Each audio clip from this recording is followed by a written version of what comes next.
lecture series, which is a series designed to foster socio-political and socio-economic engagement and fundamentally values ecological integrity over economic accumulation. This iteration of Critical Sustainabilities is organized in cooperation with the Soapbox Journal of Cultural Analysis, which is very nice. Yeah, you should check out their website. I think that's sufficient to say. Through the Green Office's lectures, reading groups, magazine, and events, Critical Sustainabilities aims to cultivate radical imaginaries that move beyond the present infrastructural and ecological violence necessary to sustain our contemporary conjuncture, and moves toward building futures rooted in real ecological justice. While the term critical here conveys a sense of urgency and importance, we also deploy the term argumentatively. Critical sustainabilities is a belief that change at the immediate level is insufficient. A more critical look towards and evaluation of our social structures is necessary. In their essay, The Commons, Infrastructures for Troubling Times, Lauren Berlant writes, and this is a quote, "The repair or replacement of broken infrastructure is necessary for any form of sociality to extend itself. But I," here, Berlant, "am interested in how that extension can be non-reproductive, generating a form within brokenness beyond the exigencies of current crises, and alternatively to them too." For Berlant, these glitches, whose brokenness at once serves as an interruption of an infrastructure's channeling currents, and consequently a junction at which their normally opaque functions are rendered visible, can move both ways, towards familiarity, a rejuvenation of existing processes and gestures, or away from it, towards an alternative and possibly more just future. So how might we apprehend these trajectories that we may bring or be brought by these glitches at multiple levels of the personal, social, or environmental infrastructure? Or how might we channel and be channeled by brokenness past the wearying confines of our conjunctural impasse? To this end, it's my pleasure to introduce and thank Juli Laczkó for agreeing to give today's lecture. Juli is an intermedia artist and researcher, as well as a teacher and seminar coordinator in the Media, Image, and Media Technology program at the Hogeschool voor de Kunst in Utrecht.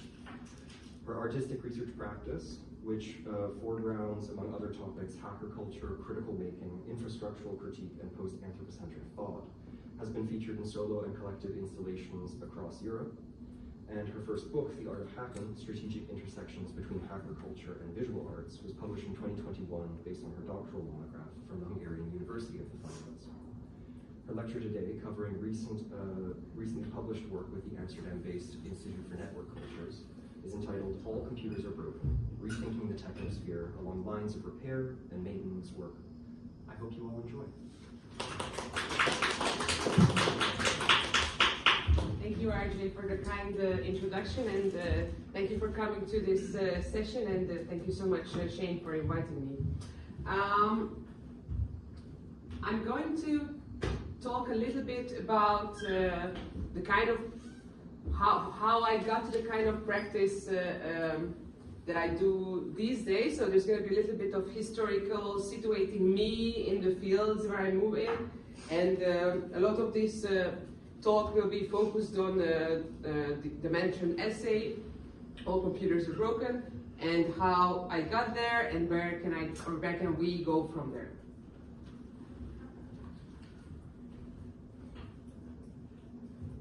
So I'm often framed or labeled as an activist, a researcher, an artist, or designer, or a teacher. However, the things I do are not so fragmented and compartmentalized. It's more, I think, definitions that other people might need.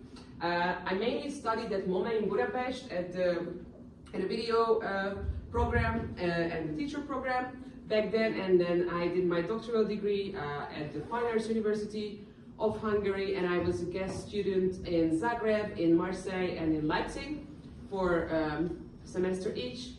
And I've been teaching at HKU for the last 6 years, for 3 years also at the SIGYOST Master Institute of Visual Cultures, and for 2 years at Budapest Metropolitan University.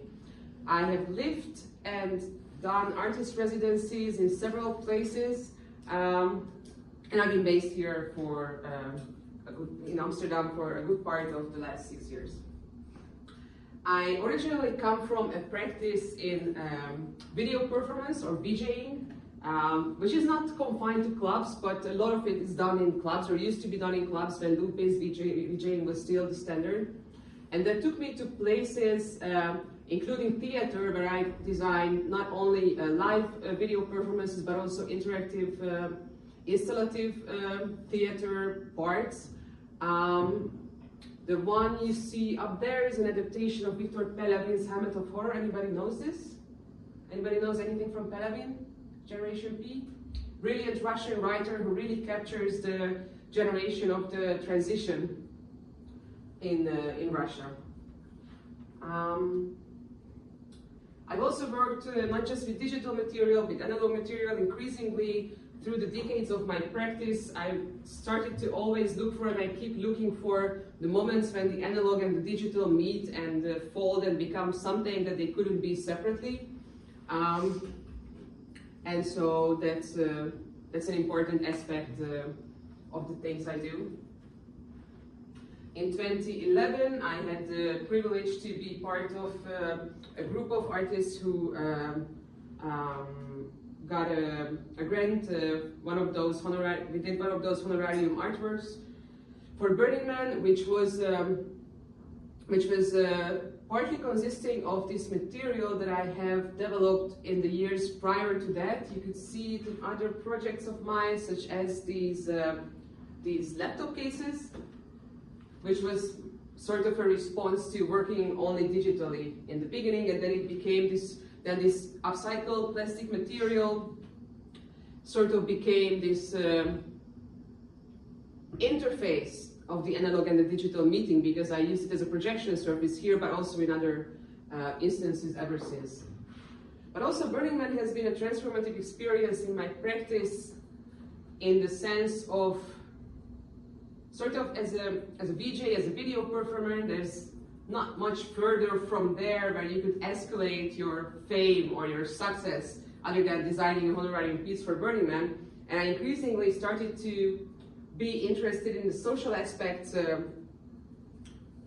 or the social potential for making, while this, in the meantime, this sort of socio-political context around me in Budapest changed radically in 2011-2012. And so I soon found myself designing something from the same material I used for the Burning Man installation, so from the same pieces of this material Utoplast, these homeless shelter mockings or mock-ups, which were a series of prototypes that were a response to the Hungarian regime's criminalizing of homelessness. At the time, if you would be found sleeping on the street, you had 3 warnings from the cops to get away, or you would be arrested. And so I wanted to design something that you could back up within those 3 warnings and walk away with it. And I chose this material because when I was in the Nevada desert, I realized it insulates heat very well, because it's all these layers of soft plastics that are pressed together. And so this became a project that had a lot more reverb than what I was hoping for, or reverb in a different way. Some people perceived it as a startup, some people perceived it as a sort of token to put the agenda of homeless people on national news. At the time in Hungary, national news were already censored, but this was a sort of excuse to, while interviewing me live on TV, they could interview homeless people I was asking questions to. So in this way, the people in the press and me together could sort of smuggle the opinions and agenda of people into this media hype that this project created, that otherwise wouldn't have any agency on the news. There was also the time when I started my doctoral school, and then the DLA next to my name refers to Doctor of Liberal Arts. This is a practice-based doctoral degree, which means that I did as well deliver a dissertation, as well as my practice of those years concluded in a sort of master exhibition. Now, what I want to show here is the book up there. These are some pics from the Stedelijk's bookshop where it's sold. It's called The Art of Hacking. It's an extension of my original dissertation, but you can also access it freely online via my website in English and in Hungarian, if that's your cup of tea. In this book, I try to look into how hacker culture and specifically hacktivism, so cyber activism, can make contemporary visual art subversive again, and can help teach it the kind of subversion which I perceive that is lacking. I started thinking about this in 2012, and by the time I finished it, we were in the middle of COVID, so a lot of things changed in the sort of techno culture that surrounds us in that time. It's sort of a blueprint of the hopeful years between 2011 and 2014 in the global technosphere. The artwork that belongs to it is a little jacquardum that I coded in Python that you can access via a server that is based in HackLab in Amsterdam, and you can basically encode text into weaving with it. But this in the COVID years was finishing a book as an artist, as a maker, and coding only as an artist, as a maker, really made me realize how much I miss. The sensual and more physical aspects of my practice. And so, as soon as I had the chance, I started a different thread of research which takes us to our main topic. In 2022, I did this artist residency in Budapest at the Igor Metropole Studios, where I connected different things that I've been interested in for a long time, that sort of culminated in the installation that was exhibited in Amsterdam's 4-bit gallery at the end of 2023. Some of you have been there, I believe? Yeah, I think everyone was there. Eric was not here. Okay. Yeah. So there's something in Budapest and in a lot of post-socialist countries once a year, which is called Lomi. Is there anybody from the former East Bloc here present in the room? Do you speak Hungarian? Can you help me explain what Lomi is? It's the removal of waste, or of, it's both removal but also like a sort of sharing thing, so people would leave the waste out, the lom, and then that would be either picked up by people who needed it, or then finally taken by the city, or I don't know where it goes after that. Okay, what is the difference between when people do this here and when people do this there? So here you can put out your big trash once a week. There you can put it out once a year. So all the trash that would normally goes out here weekly goes out there once a year, which totally changes the whole cityscape. Because all of a sudden there are these mountains of trash that block the cars and the pedestrians and everybody, and it becomes this huge scavenging site. And I have been totally fascinated by this since childhood. I was growing up in one of the less privileged neighborhoods, and there the volume of stuff is so insane that you don't understand how those things all came out from those tiny homes. And every year it's like that. How did this originate? The Lomi game? It's I think it started in the 80s. And I think it's very similar in a lot of post-socialist countries, and I think it's a disappearing practice everywhere. The rules are set by the municipality, and it's the municipality who pays for the trucks that take it away. But where it exactly goes, and if it's further getting selected, other than the informal scavenging that happens, it's not really known. Most probably it's all burned. It's not really legal to scavenge the waste, but it happens all the time. And that scavenging is very specific. Most often, it's Roma people in extreme poverty who do this, and they do this in a very organized and culturally significant way. They organize themselves in small groups, usually along family lines, and they come from from the little villages where they live to Budapest. They don't normally otherwise come to Budapest to come to the theater or the cinema. They can't afford such things. And they scavenge very systematically. Some families or some groups only go for metal. Some groups only go for wood to burn. Some only go for the Vita hoods, the washing machines and the fridges. Some go for antique stuff they might find a lot less of, but then they can sell it for higher value. Some go for copper, PCBs, parts of TVs, etc. So there's a whole informal economy that grows on this trash. And there are, how many districts do we have in Budapest? 21, 22, 23? So in each area of Budapest, there's a different timing. So this thing happens between, I think, April and November, and it's like a sort of rotating schedule. So in every neighborhood, it happens in a different time. But there's a website where you can check in advance where it happens. So normally the idea is that the people who live in that particular neighborhood, they put out their trash on that particular day, before the day that the municipality takes it away. But people start to put it out earlier. Other people also bring their trash there who happen to renovate and not have anywhere to put it. There's also things you're not supposed to put out, but people put it out anyway. So the whole neighborhood becomes this sort of festival somehow. Because what usually happens is that from the families, the women, they are stationary.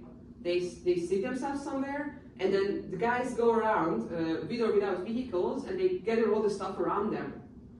And so if you find something that you like, say as a crazy artist, and you want to pick it up, and there's already somebody sitting there with it, you have to pay for it. But if you find it before them, it's yours. But you usually don't find it before them because they're doing this full time. But how they see themselves in terms of their skills and labor is very specific, because they don't think that they're doing skilled labor, and they don't see this as work. They do make money with this, very little money of course, and very random money, but they don't see this as labor that requires skills. And I found it very, very interesting. This became obvious when I was interviewing them in 22, and I started to build this installation, again with Utoplast, so this upcycled plastic material, in which I had photos of the stuff people scavenge, and I had interviews with them. Nobody wanted to have their images in there, so it's only audio files and the photos, but the photos correspond to the audio files. And so I built this piece with the waste copper that I took out from old cables, in which, I'm looking for a better picture, yeah. In which the photos of the scavenged stuff are projected on the same surface, where you could touch these little copper rolls that I made that are basically just with capacitive sensing, sending a signal to the little prototyping board that's in the middle that sends the signal to the Raspberry Pi, which audio file and which photo to play.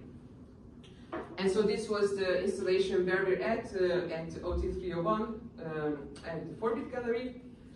And because of the language limitations, obviously I also made these light boxes so that you can read the interviews that correspond to the photos in Dutch and in English.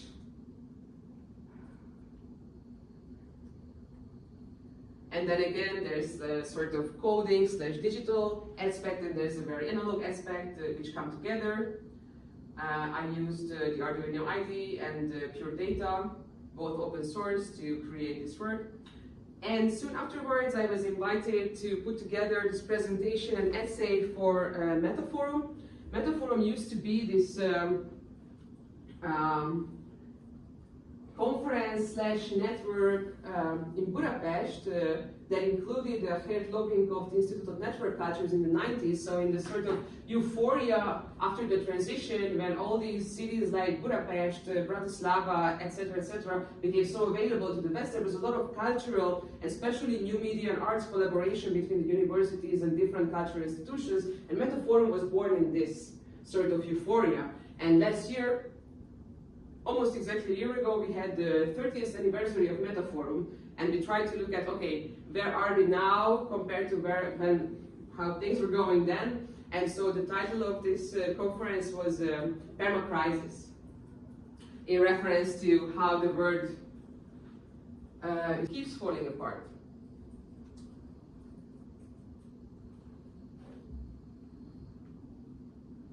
And it was in this moment when I sort of found the framework in which not only my practice makes sense, but a lot of the technological world around us makes sense to me. Stephen J. Jackson wrote an essay called Rethinking Repair. Stephen J. Jackson is not somebody who is not like a famous academic in the humanities, but he tries with this essay to sort of insert broken word thinking into media scholarship, into new media theory, by looking at how technological objects behave and how we like to unsee a lot of their behavior. So Jackson says that broken word thinking means that when we have a technological object, say that thermal over there or a phone, yeah, it has a lifetime, yeah. It's being made, it's being used, and it's being discarded, etc. And the sort of moment of its life that we see, that we experience here in the white Western world, is the moment when it functions. And that is a very tiny moment of its life. And if we're focused on anything, it's always the innovation, it's always the new, it's always the functional. And at the end of the day, when we look at all the phones in the room, they're so very similar to each other, but how they break and how they're broken tells us a lot more about their life cycle and about their character. So he says that all working technologies are alike, all broken technologies are broken in their own way. This also resonates a lot with Daniel Vassiliev's Critical Engineering Manifesto, which says that all these technological objects that have agency over us, it's our duty to dissect, open up and understand them, as in to understand how they, to understand their agency over our life.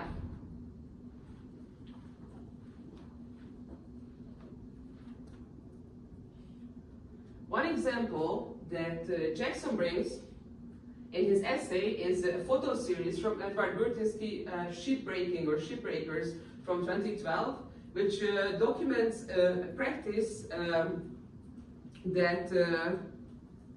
that is done by blow torches. So big cargo ships, when they reach their end of life, they don't just sink them, they ship them to India, and then people, to Bangladesh, and then people take them apart with blow torches. One big cargo ship per couple of weeks of, say, 50 people. And this is how they survive, yeah? And this is in such contrast to what we like to see and think about these cargo ships. And Jackson calls our attention to this contrast. And this is also very similar to what happens with something that we know a lot better, that is e-waste.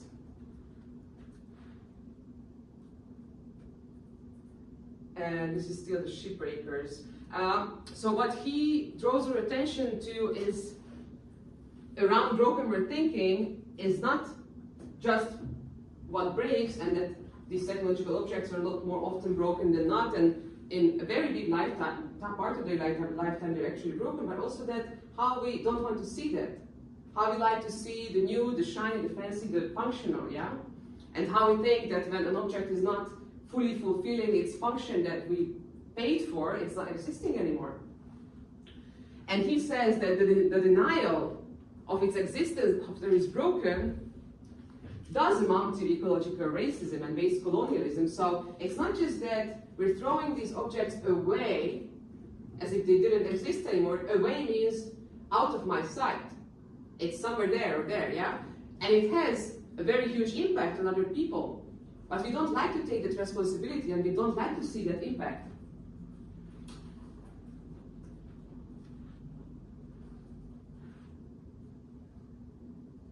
So remember the Lomi people. What happens here is different but similar. When e-waste is shipped by the ton to all sorts of places in the world, people survive by disassembling that e-waste for the precious metals and for whatever they can sell from it, under very precarious circumstances, and not only precarious circumstances, also without any sort of social or health protection.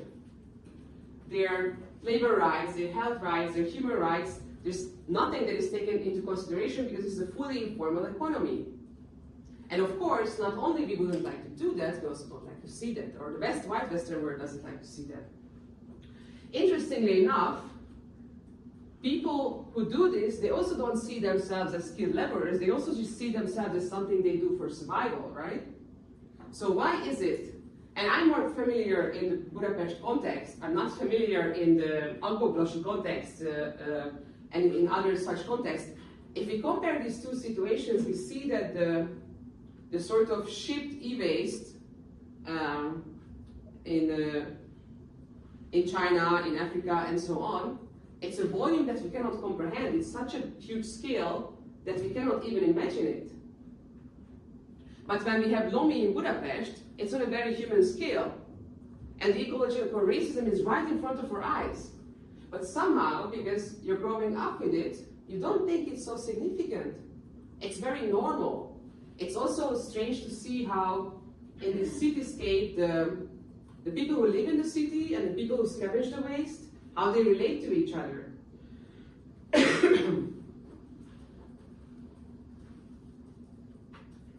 Another photo series from Kevin McAlvany about Alpoglossy, Ghana, which is, as you probably know, one of the most prominent dump sites of e-waste in the last 10 years.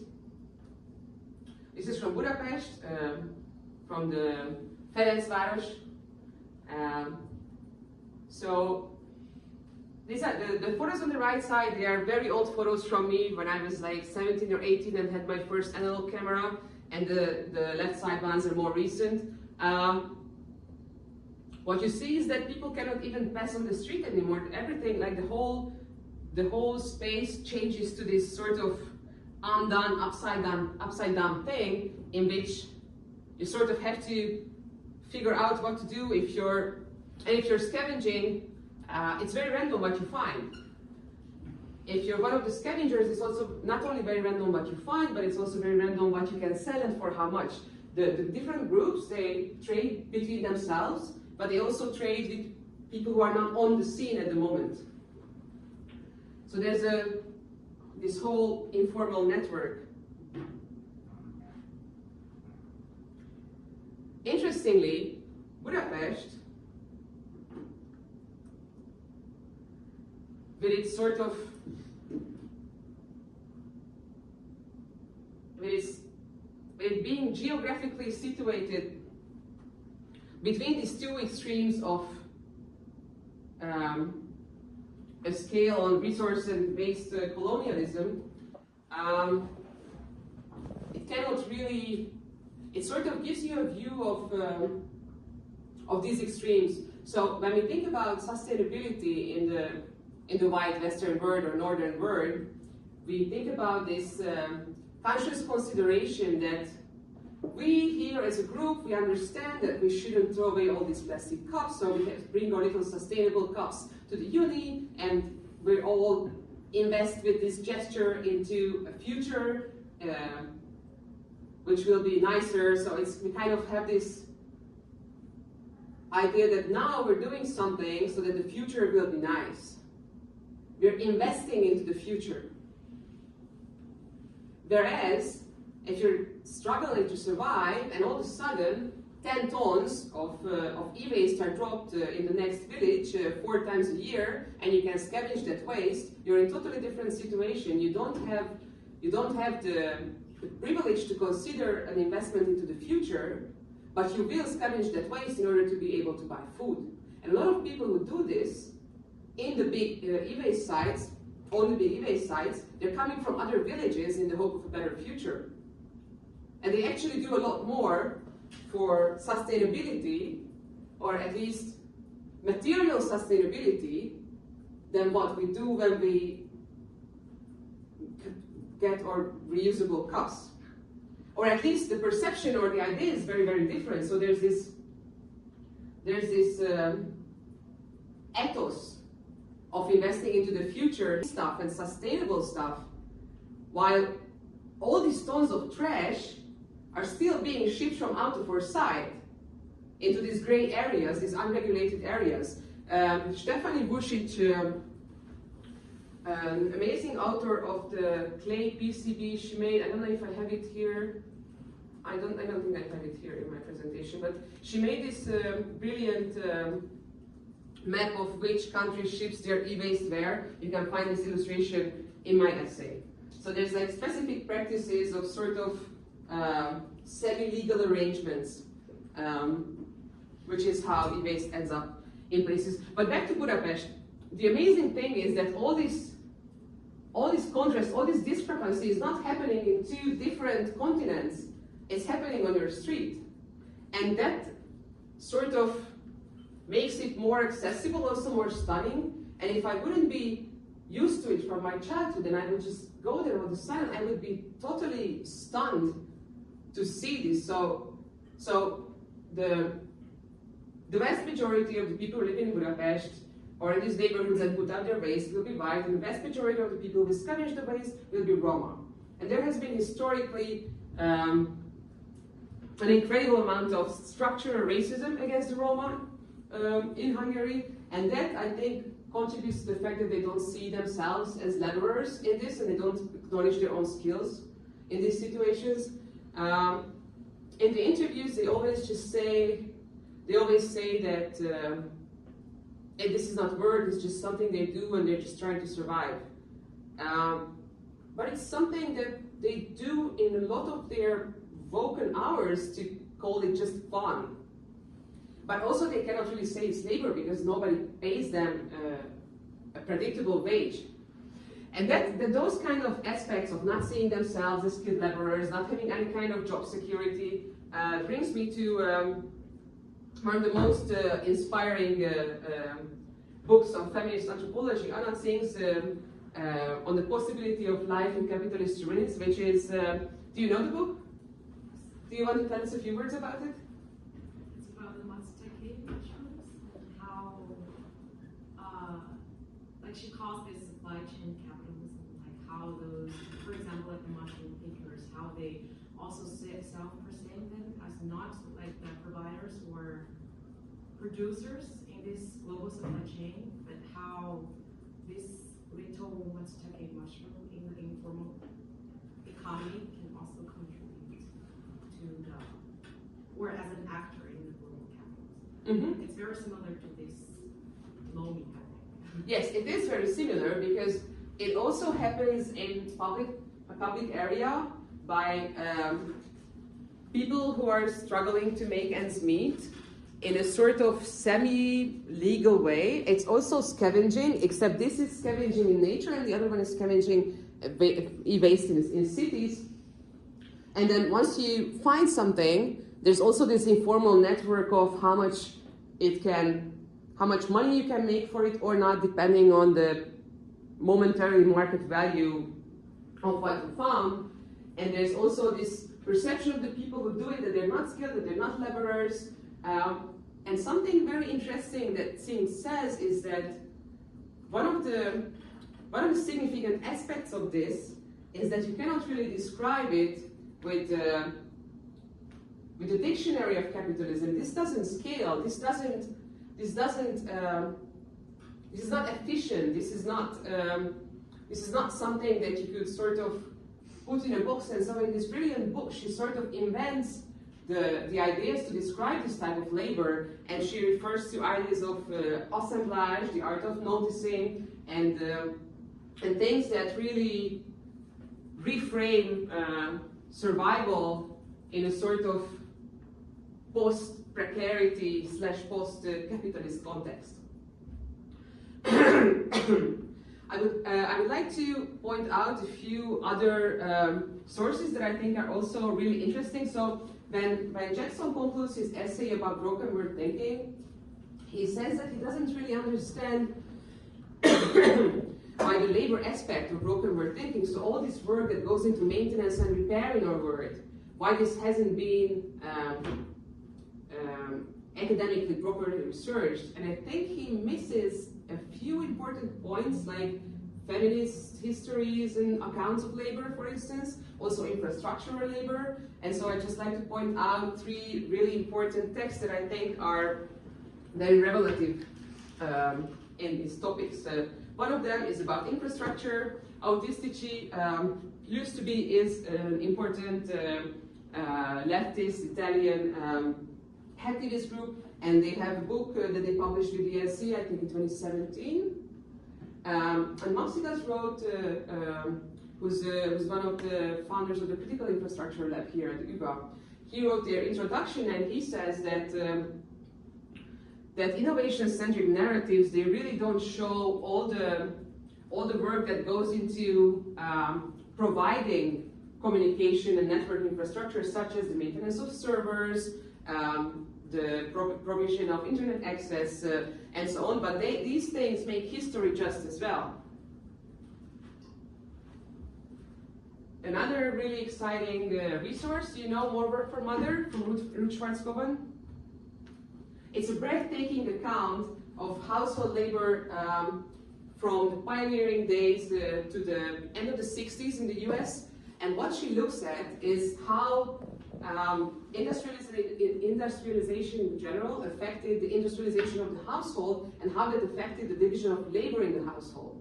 And she concludes that actually women spend the same amount of time working at home as they did 300 years ago.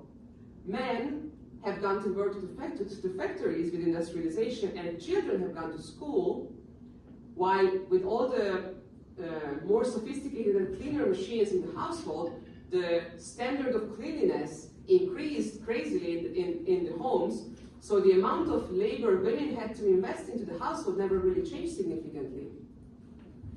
And I think it would be very beneficial for Jackson to read this, to look at the sort of invisible maintenance labor that goes into the infrastructures that surround us.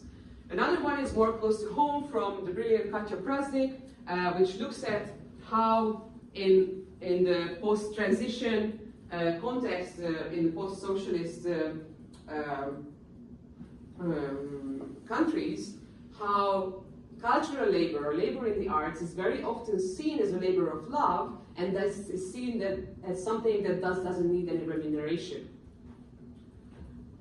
So I see a lot of potential in these 3 directions to look further into broken word thinking and technology. There's also a series of things I co-organized with other people. After the publishing of the All Computers Are Broken essay, and they were all sort of collective things. And these 3 events, the first one is really just to observe, the second one is a bit more active, and the third one has even more agency from the participants. The first one was just a movie screening, but I'd really like to recommend you this movie. It's called Neptune Frost, do you know it? From Shaw Williams and Anisha Uzeyman. It's an Afro-futurist punk opera, and it's all about the broken word. And it's a really amazing artwork that takes mind-blowingly, it sort of reclaims agency within a broken word. And in that way, it's really important, I find. Something else that I found very inspiring in the last years was that Dissolution, the French activist collective, came to Impact, to Utrecht a few years ago, to show an exhibition on degrowth. And within that, they developed something they call the post-growth toolkit, which is a sort of table game, a card game, that you could play with other people. And it is to collectively look at different things that sort of tie you to techno-capitalism. How can you imagine that changing, and what kind of world do you want to live in together? So it's a sort of quite long, but definitely worth it type of table game. You can download all the boards and the cards from their website. And then the last one was a sort of discussion, collage making workshop about this idea of what if ecological justice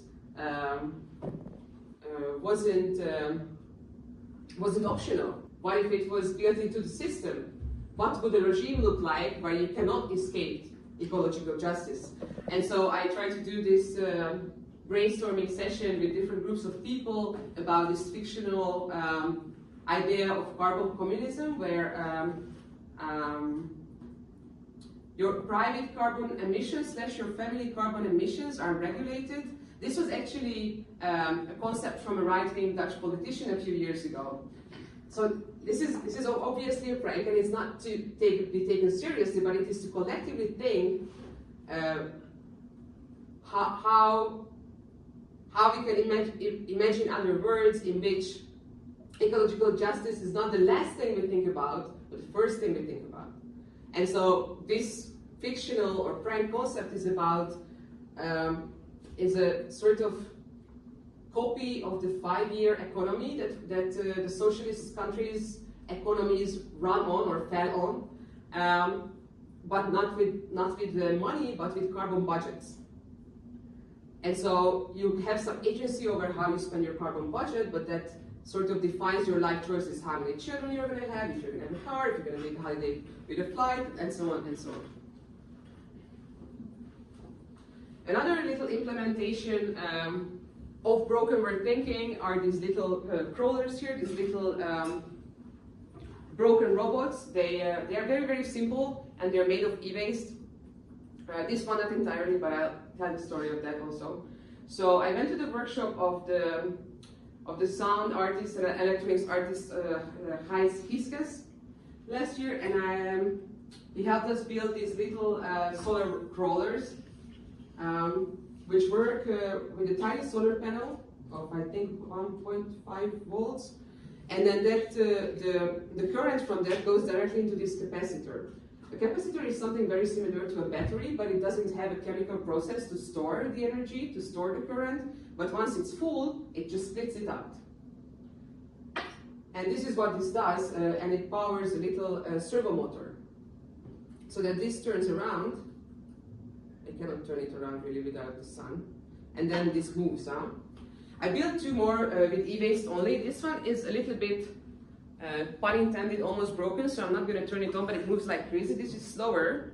This one, because I wanted to use e-waste only for this, and that one has a supercapacitor, which is very fancy new technology, and you cannot really find it in the trash. I had to use a battery for this one. And this you can turn on. So on the sun, you charge it, and then hopefully it will work now or not. What they do is crawl. Maybe on the other table is better. And you cannot control them with your phone, via the cloud and Bluetooth. You cannot charge them via USB.